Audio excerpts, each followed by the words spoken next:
கர்த்தருடைய செட்டில் நிழலில் வந்தடைய வேண்டும் என்று சொல்லி ஆண்டவராகிய யெகோவா தேவன் விரும்புகிறார். ஆமென். யெகோவா என்று சொன்னாலே எல்லாம் பார்த்து கொள்கிற தேவன், சர்வ வல்லமையுள்ள தேவன். அவர் சொல்கிறார், அப்படி பார்த்து கொள்கிற அந்த தேவன் சொல்கிறார், உன்னதமான மறை இருக்கும் சர்வருடைய நிழலில் தங்குவான், நான் கர்த்தரை நோக்கி நீ நடக்கிறவன் கோட்டை தேவன் என்று சொல்லி. அப்போ தேவனே உடைய கிருபை எவ்வளவு அருமையானது என்று சொல்லி.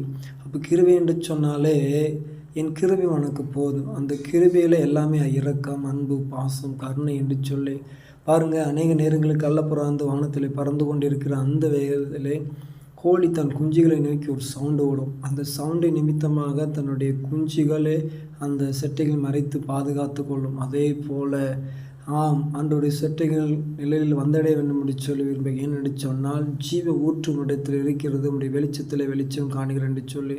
அங்கே தான் இருள் இருக்காது, அங்கே தான் வெளிச்சம் இருக்கும். அப்படி அந்த செட்டையில்